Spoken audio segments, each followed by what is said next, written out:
Police in Cleveland and Philadelphia are ready for all kinds of protests at this year's political conventions. Here's a look back at what's played out on the streets outside the hall during conventions past.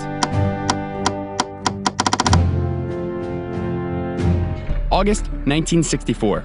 The Democratic National Convention meets in Atlantic City to nominate Lyndon Johnson, just a month after LBJ signed the Civil Rights Act. 2 delegations show up from Mississippi, but only one group has credentials: the all-white Mississippi Democratic Party. The racially integrated Mississippi Freedom Democrats claim they were marginalized during the primary and that they're the real representatives of the state party. It is a question of whether the Democratic Party will endorse racism. Organizers try to strike a deal, but when parties reject the terms, most of the official delegation leaves in protest. The Freedom Democratic Party in its last stand, in its last attempt. It's possible that they may be turned away. Using borrowed credentials, the Freedom Democrats march into the convention hall. NBC News correspondent Frank McGee climbs onto the crowds. Are you going to stay here? Yes. Do you think this sort of thing is likely to help your cause, Dr. Henry? It can't hurt it any. Ultimately, Johnson is nominated by acclamation, and state delegates won't be called on to officially cast ballots. I accept your nomination.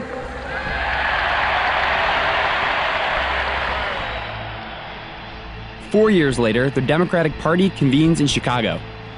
Tensions are high. The Vietnam War has grown deeply unpopular, and the public is still recovering from the assassinations of Martin Luther King Jr. and Robert Kennedy. When anti-war protesters gather in Chicago's Grant Park, police swing billy clubs and launch tear gas, injuring protesters, reporters, and bystanders alike. It's all broadcast across the country. Inside the convention, New York's delegation begins to demonstrate too, singing "We Shall Overcome."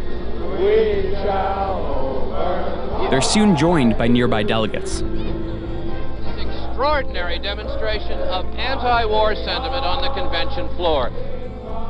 As the smoke clears outside the convention, Johnson's Vice President Hubert Humphrey emerges as the Democratic nominee, but he's later defeated by the Republican, Nixon.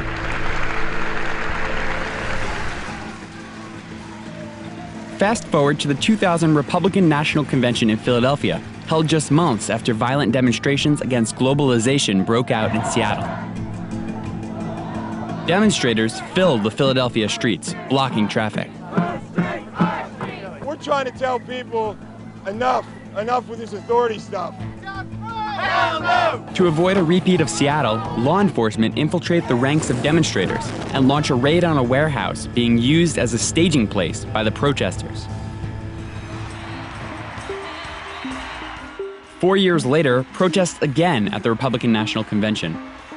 Tens of thousands march up 7th Avenue past Madison Square Garden where the Republicans are meeting, protesting the war, global AIDS policies, poverty, and other issues. The majority of this country wants the Bush administration out of office. The majority never voted for the Bush administration. At the Democratic National Convention in Boston, demonstrators turn out in smaller numbers. The police try to restrict protesters to designated free speech zones, but some reject these on First Amendment grounds. Ultimately, protesters march through the streets, and presidential candidate Dennis Kucinich joins in. In defense of basic civil liberties, in defense of basic human rights, in defense of our basic humanity! Both parties are hoping their 2016 conventions will be defined by the proceedings inside the arena rather than the protests outside. Though, in this political cycle, anything seems to be on the table.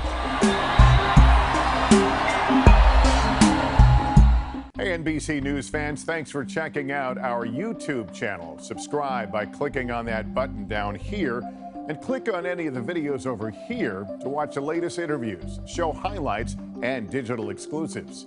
Thanks for watching.